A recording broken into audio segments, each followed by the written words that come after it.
लोकसभा चुनाव से पहले आज असम को बड़ी सौगात देंगे पीएम मोदी। गुवाहाटी में 11,599 करोड़ की परियोजनाओं का उद्घाटन और शिलान्यास करेंगे। मां कामाख्या दिव्य परियोजना की भी आधारशिला रखेंगे पीएम। दर्शन में भक्तों को होगी सुविधा। नॉर्थ ईस्ट के विकास के लिए पीएम की पहल। हवाई अड्डे से 6 लेन की सड़क का निर्माण, स्टेडियम का डेवलपमेंट और नए स्पोर्ट्स कैंपस की आधारशिला रखेंगे।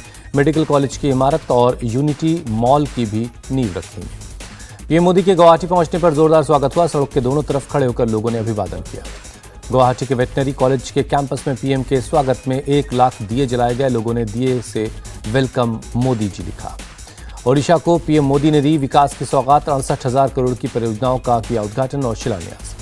खनन नीति में बदलाव से ओडिशा की आय में हुआ इजाफा। हमारे लिए राष्ट्र सर्वोपरि, पीएम मोदी का बयान। दिल्ली के सीएम अरविंद केजरीवाल के खिलाफ ईडी का कसा शिकंजा। 5 समन के बावजूद पेश नहीं होने पर जांच एजेंसी पहुंची कोर्ट। केजरीवाल के मामले में दिल्ली के राउज एवेन्यू कोर्ट में 7 फरवरी को सुनवाई होगी। जांच एजेंसी ने पब्लिक सर्वेंट होने के बावजूद सम्मन का अनुपालन नहीं करने का आरोप लगाया। दिल्ली पुलिस क्राइम ब्रांच के अधिकारियों के पहुंचने पर सीएम हाउस के बाहर हुआ हंगामा। केजरीवाल के खरीद फरोख्त के आरोप के मामले में नोटिस देने गई थी टीम। क्राइम ब्रांच के लेटर के बाद दिल्ली पुलिस पर भड़के केजरीवाल का क्राइम रोकने के बजाय नौटंकी में लगे हैं, इसी वजह से अपराध बढ़ रहा है। ईडी के केजरीवाल के खिलाफ कोर्ट पहुंचने पर बोली बीजेपी जांच से भाग रहे हैं केजरीवाल, उन्हें जवाब देना ही होगा। आम आदमी पार्टी ने पूरे शराब घोटाले को बताया राजनीति से प्रेरित, कहा कोर्ट में जवाब देंगे। बिहार के डिप्टी सीएम सम्राट चौधरी और विजय कुमार सिन्हा दिल्ली पहुंचे। राज्य के कैबिनेट विस्तार और लोकसभा चुनाव की तैयारियों को लेकर सीनियर नेताओं के साथ बैठक करेंगे। बिहार के उप मुख्यमंत्री सम्राट चौधरी का बयान, बोले अभी एक प्रकार से विभाग बढ़ चुके हैं, मुख्यमंत्री को तय करना है। सम्राट चौधरी ने कहा गठबंधन के क्या स्वरूप होंगे वो राष्ट्रीय स्तर पर तय किया जाएगा। बिहार में मंत्रियों के विभागों का बंटवारा, नीतीश ने गृह विभाग अपने पास रखा। डिप्टी सीएम सम्राट चौधरी को वित्त समेत 9 विभाग, डिप्टी सीएम विजय कुमार सिन्हा को भी कृषि, पथ निर्माण समेत 9 डिपार्टमेंट दिए गए। मुंगेर सांसद राजीव रंजन सिंह उर्फ ललन सिंह पहुंचे मुंगेर, कार्यकर्ताओं के साथ मुलाकात की। प्रधानमंत्री से मुलाकात पर बोले ललन सिंह, ये एक शिष्टाचार की मुलाकात थी, हम सदन के सदस्य हैं तो इसमें कौन सी बड़ी बात है। बिहार की राजनीति पर ललन सिंह का बयान, बोले बिहार की राजनीति अब बहुत अच्छी दिशा में जा रही है।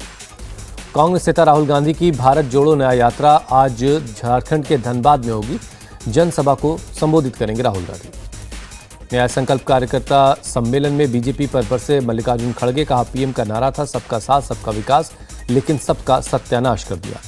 मल्लिकार्जुन खड़गे ने कहा कार्यकर्ताओं में रहे जोश, राहुल गांधी संविधान बचाने के लिए लड़ाई लड़ रहे हैं, वरना मोदी के गुलाम हो जाएंगे। बीजेपी ने मल्लिकार्जुन खड़गे के बयान को बताया शर्मनाक। अमित मालवीय बोले ऐसी पार्टी की दुर्गति तय है। दिल्ली में मल्लिकार्जुन खड़गे ने बिहार के नेताओं के साथ की मीटिंग, प्रदेश के मौजूदा राजनीतिक माहौल पर हुई चर्चा। देवघर में राहुल के सामने मोदी मोदी के नारे लगे, पूजा करने पहुंचे थे। मंदिर के बाहर निकलते वक्त लोगों ने विरोध किया। राहुल गांधी के सामने मोदी मोदी के नारे लगने पर बोले निशिकांत दुबे, ये आपका अपमान नहीं, पीएम जी के विकास का स्वागत है। राहुल गांधी ने फिर छेड़ा ओबीसी का राग, बोले बीजेपी सरकार अपने दिन गिने, हम करवाएंगे जातीय जनगणना। राहुल गांधी की न्याय यात्रा नहीं अन्याय यात्रा, इनके नेता अलग देश की मांग कर रहे हैं। बीजेपी के अध्यक्ष जेपी नड्डा का बयान। नीतीश कुमार के निकलने के बाद इंडिया गठबंधन नहीं बचा, जेडीयू नेता केसी त्यागी का बयान। इंडिया गठबंधन का कोई अस्तित्व नहीं, ममता बनर्जी कांग्रेस सब आपस में लड़ रहे हैं, बीजेपी नेता दुष्यंत कुमार का बयान। ममता बनर्जी के 40 सीट वाले बयान पर अधीर रंजन का पलटवार, पूछा क्यों बीजेपी और दीदी एक भाषा बोल रहे हैं। अधीर रंजन ने कहा ममता बनर्जी के लिए राज्य पहले, पर राहुल गांधी के लिए देश। पूछा आज ममता को इंडिया गठबंधन क्यों खराब लग रहा है। ममता बनर्जी के बयान पर बोले जयराम रमेश, इंडिया गठबंधन राष्ट्रीय स्तर के लिए है, विधानसभा चुनाव के लिए नहीं। ममता के बयानों पर पलटवार करने से बचते दिखे जयराम रमेश, कहा हम लोग बीजेपी के खिलाफ लड़ाई लड़ रहे हैं। एआईयूडीएफ नेता रफीकुल इस्लाम की नसीहत, छोटे दलों का सम्मान करे कांग्रेस, अलायंस में दिखाए बड़ा दिल। दिल्ली के भारत मंडपम में बीजेपी का 2 दिनों का राष्ट्रीय अधिवेशन, 17-18 फरवरी को लोकसभा चुनाव पर चर्चा होगी। कन्नौज से सीएम योगी का अखिलेश पर अटैक, समाज को बांट रही है सपा, जनता चुनाव में जवाब देगी। हेमंत सोरेन की याचिका पर झारखंड हाईकोर्ट में 5 फरवरी को सुनवाई होगी, गिरफ्तारी को दी है चुनौती। हेमंत सोरेन से रांची ईडी ऑफिस में पूछताछ हुई, जमीन घोटाले को लेकर सवाल जवाब हुए। हेमंत सोरेन के करीबी भानु प्रताप को ईडी ने गिरफ्तार किया, रिमांड पर 5 फरवरी को सुनवाई होगी। हेमंत सोरेन के मामले पर बोले कपिल सिब्बल, सुप्रीम कोर्ट हमारी बात नहीं सुनेगा तो हम कहां जाएंगे, विपक्ष को खत्म करना चाहती है सरकार। 5 फरवरी को फ्लोर टेस्ट में शामिल होंगे हेमंत सोरेन, रांची की पीएमएलए कोर्ट ने दी इजाजत। हमारे सभी विधायक एकजुट, निचले स्तर की राजनीति कर रही बीजेपी, जेएमएम नेता सुप्रियो भट्टाचार्य का बयान। धामी कैबिनेट में यूसीसी समेत कई मुद्दों पर चर्चा हुई, सीएम बोले इस विधानसभा सत्र में लाएंगे यूसीसी। लालकृष्ण आडवाणी को मिलेगा भारत रत्न सम्मान। पीएम मोदी बोले, देश के विकास में आडवाणी जी का अहम योगदान है। विनम्रता से स्वीकार करता हूं भारत रत्न सम्मान, ये सिर्फ मेरा नहीं, मेरे सिद्धांतों का भी सम्मान। लालकृष्ण आडवाणी का बयान। आडवाणी जी को भारत रत्न देने की घोषणा राष्ट्र के सभी कार्यकर्ताओं का सम्मान है। पीएम मोदी का बयान। आडवाणी को भारत रत्न मिलने से परिवार खुश है। बेटी प्रतिभा बोली, जीवन के इस पड़ाव में सर्वोच्च सम्मान मिलना बड़ी बात है। शरद पवार ने आडवाणी को भारत रत्न देने के फैसले को बताया सही। कहा, आडवाणी के विचार से सहमत नहीं, लेकिन उन्होंने राजनीति में बहुत काम किया। लालकृष्ण आडवाणी से मिले बीजेपी नेता मुरली मनोहर जोशी। कहा, मुझे खुशी है कि भारत रत्नों के साथ काम करने का मौका मिला। सीएम योगी, नितिन गडकरी ने लालकृष्ण आडवाणी को बधाई दी। राजनाथ सिंह बोले, वो राजनीति में दृढ़ संकल्प और समर्पण के प्रतीक हैं। आडवाणी को भारत रत्न देने के फैसले का स्वागत करते हैं। कांग्रेस अध्यक्ष मल्लिकार्जुन खड़गे का बयान। अपने वोटों को बांधने के लिए आडवाणी को भारत रत्न दे रहे हैं अखिलेश यादव का पीएम मोदी पर निशाना। आडवाणी को भारत रत्न के ऐलान पर ओवैसी का तीखा हमला। कहा, हिंसा में मरने वालों की कब्रें हैं सीढ़ियां। गृहमंत्री अमित शाह आज दिल्ली के द्वारका में north eastern cultural and social institute की आधारशिला रखेंगे। जेएनयू में भी बराक हॉस्टल का उद्घाटन करेंगे। गृहमंत्री अमित शाह से मिले सीएम बीरेंद्र सिंह। कहा, केंद्र सरकार मणिपुर के हित में कुछ महत्वपूर्ण फैसले लेगी। सीएए देश की मांग और सरकार इसे पूरा करेगी। केंद्रीय मंत्री शांतनु ठाकुर का बयान। आईआईटी बॉम्बे में एंटरप्रेन्योरशिप समिट 2024 की शुरुआत। इंडिया टीवी के एडिटर इन चीफ और चेयरमैन रजत शर्मा की नोट स्पीकर के तौर पर शामिल हुए। रजत शर्मा ने इंडिया टीवी के सुपर हिट शो आपकी अदालत का किस्सा भी सुनाया। समिट में शामिल एंटरप्रेन्योर्स को दिए सफलता के मंत्र। कहा, कोशिश और मेहनत से जीत जरूर मिलती है। बाबा बागेश्वर की किताब सनातन धर्म क्या है का विमोचन। कहा, कोर्ट के फैसले पर सवाल उठाना गलत। अगर आप सवाल उठा रहे हैं तो मतलब आपको खुद पर भी भरोसा नहीं है। ज्ञानवापी के मामले पर धीरेन्द्र शास्त्री को दी की दो टूक। कहा, मथुरा और काशी दे दो, भाईचारा कायम रहेगा। ज्ञानवापी के फैसले पर अंजुमन इंतजामिया कमेटी ने जारी किया लेटर। प्रशासन सीआरपीएफ पर सवाल उठाया। 21 लाख कार्यकर्ताओं की पेंडिंग सैलरी 21 फरवरी तक ट्रांसफर होगी। सीएम ममता बनर्जी का ऐलान। पंजाब के राज्यपाल बनवारी लाल पुरोहित ने दिया इस्तीफा। राष्ट्रपति को भेजा रिजाइन। निजी कारणों से पद छोड़ने की बात कही। सिस्टम से परेशान होकर विदेश जाते थे पंजाबी। राज्य में हमारी सरकार ने खत्म किया भ्रष्टाचार। सीएम भगवंत मान का बयान।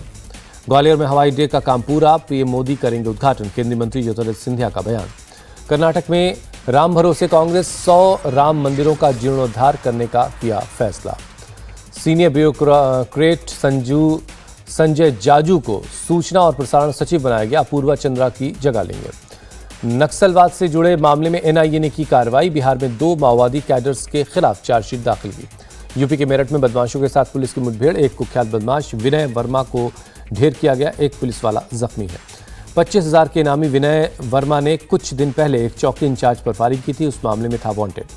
विनय वर्मा पर लूट, हत्या की कोशिश, चोरी और गैंगस्टर में 6 मुकदमे दर्ज हैं। उसका एक और साथी गिरफ्तार हुआ है। एक की तलाश की जा रही है। नोएडा में गाड़ियों की चोरी करने वाले बदमाशों से पुलिस की मुठभेड़। 2 बदमाश जख्मी हैं। पुलिस ने किया गिरफ्तार। दिल्ली के डाबड़ी इलाके में एक घर से 3 शव मिले। दम घुटने से मौत होने की आशंका है। लखनऊ के राजा बाजार इलाके में एक घर में लगी आग। हादसे में एक शख्स जख्मी हुआ है। अस्पताल में भर्ती है। ग्राउंड फ्लोर से पहली मंजिल पर पहुंची थी आग। कड़ी मशक्कत के बाद आग पर काबू पा लिया गया। हिमाचल प्रदेश में अटल टनल के आसपास के इलाकों में बर्फबारी हुई है। चारों तरफ दिख रही है बर्फ ही बर्फ। शिमला में बर्फबारी से तापमान में काफ़ी गिरावट आई है। बर्फ से ढका हुआ है पूरा इलाका। दिल्ली में देर रात मौदला मौसम का मिजाज। कई इलाकों में हल्की बारिश हुई है। अगरतला देवघर ट्रेन रवाना। मुख्यमंत्री माणिक साहा ने दिखाई हरी झंडी। अगरतला में महिला शक्ति वंदन कार्यक्रम। सीएम माणिक साहा प्रोग्राम में शामिल हुए। अहमदाबाद में जीएफआई टूर 2024 में शामिल हुए गुजरात के CM Bhupendra Patel. Golf federation of India ने कार्यक्रम का आयोजन किया। गोरखपुर में दिव्य कला और कौशल प्रदर्शनी का आयोजन। सीएम योगी ने हिंदू भजन गाने वाले मुस्लिम युवक से मुलाकात की। विशाखापट्टनम टेस्ट में भारत की पकड़ मजबूत। दूसरी पारी में बिना विकेट खोए 28 रन बनाए। 171 रन की लीड हुई। भारत की पहली पारी में 396 रन के जवाब में इंग्लैंड की टीम 253 रनों पर सिमट गई। भारत ने 143 रनों की बढ़त बनाई। भारत के स्पीड स्टार जसप्रीत बुमराह के आगे अंग्रेजों ने घुटने टेक दिए। बुमराह ने 45 रन देकर 6 खिलाड़ियों को पवेलियन भेजा। इंग्लैंड की तरफ से जैक क्राउली ने सबसे ज्यादा 76 रनों की पारी खेली। कप्तान बेन स्टोक्स ने 47 रन बनाए। पहले टेस्ट के हीरो ओली पोप 23 रन बनाकर बुमराह का शिकार हो गए। बैरिस्टो ने 25 रनों की पारी खेली।